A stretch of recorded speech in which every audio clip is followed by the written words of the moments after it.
હવે આજનો સ્વાધ્યાયનો ક્વેશ્ચન છે 4.5, જેની રકમ છે 0.15 ટેસ્લા નિયમિત ચુંબકીય ક્ષેત્ર સાથે 30 ડિગ્રી કોણ બનાવતી દિશામાં રહેલા તારમાંથી 8 એમ્પિયર વિદ્યુત પ્રવાહ વહે છે.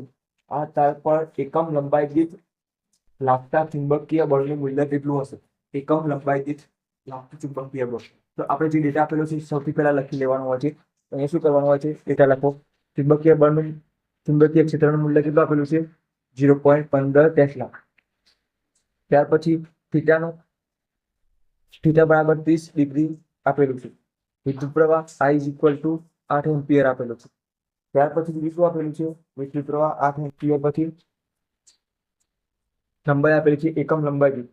જુઓ જોઈએ શું આપેલું છે એને જોઈએ. એકમ લંબાઈ દીઠ. એકમ લંબાઈ આપેલું હોય એટલે તમારે એકમ લંબાઈ તો L બરાબર 1 મીટર લઈ લેવાનું. એકમ લંબાઈ એકમ ફરીથી જોઈએ આ તાર પર એકમ લંબાઈ દીઠ લાગતા ચુંબકીય બળનું મૂલ્ય કેટલું હશે? લંબાઈ 1 એકમ થઈ ગયું, અથવા નહીં લો તો પણ ચાલશે. આપણે અહીંયા એકમ લંબાઈ દીઠ બળ શોધવાનું કીધું છે. એકમ લંબાઈ દીઠ બળ. એકમ લંબાઈ દીઠ બળ.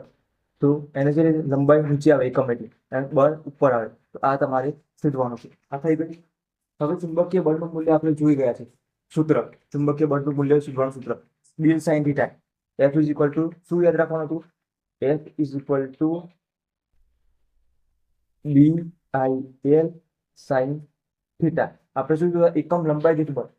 એકમ લંબાઈ એટલે છેદમાં આવે એકમ. આપણે વ્યાખ્યા યાદ કરીએ છીએ તો સૂત્ર યાદ રાખીએ છીએ પહેલા, અને પછી આપણે બોલતા હોય છે તો એકમ લંબાઈ દીઠ લાગતું બળ એ રીતે વ્યાખ્યા બોલતા હોય એ રીતે અહીંયા એકમ આવે તો છેદમાં લખવાનું. અહીંયા છેદમાં લાવવાનું છે L ને, તો નીચે લઈ જઈશું FM અપોન L, જે આપણે આ શોધવાનું છે. અને બાકીનું શું વધ્યું? BI sine theta.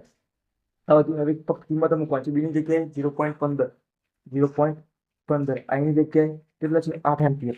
8 મૂક્યું.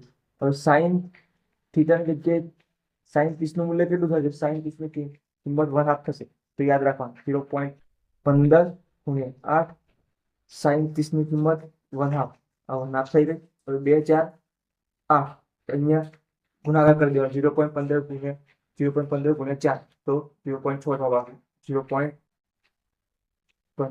ગુણ્યા 4 તો કેટલો જવાબ આવે? 0.6. 0.6 જવાબ આવે છે આપણો. તો લખી દેવાનું 0.6. હવે એકમ શું આવશે? એકમ જુઓ, બળનો એકમ આવશે ન્યૂટન. FM અપોન L નો FM અપોન L. તો અહીંયા બળનું એકમ છે ન્યૂટન અને નીચે મીટર. તો 0.6 ન્યૂટન પર મીટર આટલો જવાબ આવશે. તો આ આપણો જવાબ મળી ગયો છે 0.6 ન્યૂટન પર મીટર. એકમ લંબાઈ દીઠ લાગતું બળ. તો અહીંયા તાર ચુંબકીય ક્ષેત્ર હોય આ રીતના, તો અહીંયા તાર આપેલો છે 30 ડિગ્રી. અહીંયાથી તમે એક સીધી લખો તો અહીંયા માની લો 30 ડિગ્રી છે, તો આ રીતના 30 ડિગ્રી ગોઠવેલો છે અને તાર છે. વિદ્યુત પ્રવાહ પસાર થાય છે. તો લાગતું એકમ લંબાઈ દીઠ બળ શોધવાનું છે. તો અહીંયા આકૃતિ દોરવાની આપણી જરૂર નથી એટલે દોરી નથી. તો અહીંયા આ રીતના દાખલો ગણવાનો છે.